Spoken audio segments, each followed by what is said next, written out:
இப்போ ஒரு 4 வருஷம் இப்படி ஃப்ரெண்டு நாங்கள் ஒரு ஃப்ளாட்டில் இருந்தோம். அப்போ எல்லாரும் சமைக்கிறதெல்லாம் பார்த்தா அப்போ ரொம்ப எனக்கு வெக்கமாக இருக்கும். என்னடா நமக்கு ஒன்றுமே தெரியல அப்படின்லாம் ரொம்ப கஷ்டமாக இருக்கும்.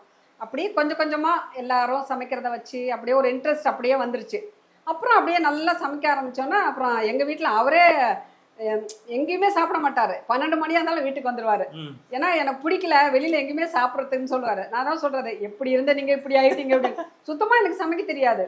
அப்படி இருந்தேன்னா அப்படியே டோட்டலாக அப்படியே சேஞ்ச் ஆகிட்டேன். அப்போ ஒரு இன்ட்ரெஸ்ட் வந்துட்டு, ஏன்னா குக்கிங் தான் நமக்கு மெயின் அப்படிங்கும்போது ஃபுல் அண்ட் ஃபுல் இன்ட்ரெஸ்ட் அதில் வந்து தொட்டு அதே அப்படியே நிறைய அப்படியே கற்றுக்கிட்டு ஓரளவுக்கு அப்படியே ஓரளவுக்கு மேனேஜ் பண்ணி கொண்டு வந்தாச்சு. ஆமாம். இப்போ வந்து இப்போ நிறைய காம்படிஷன்ஸ்லாம் கூட நான் போகிறேன். ஓ ஆமாம், ஏன்னா அதுவும் எனக்கு இன்ட்ரெஸ்ட். அதுதான் மெயினாக இன்னும் தூண்ட ஆரம்பிச்சதே என்ன. ஸோ நிறையா இதோட தேடுதல் வந்து நிறையா இருந்துச்சு. இன்னொன்று என்னங்கன்னா, பெண்கள் வந்து இப்போ 4 சவத்துக்குள்ளே இருக்கிறோம். அவங்களோட திறமைகளை வந்து வெளியில கொண்டு வர்றது இந்த மாதிரி காம்படிஷன்ஸ்லாம் கூட ஒரு நல்ல ஒரு வாய்ப்புன்னு சொல்லுவேன்.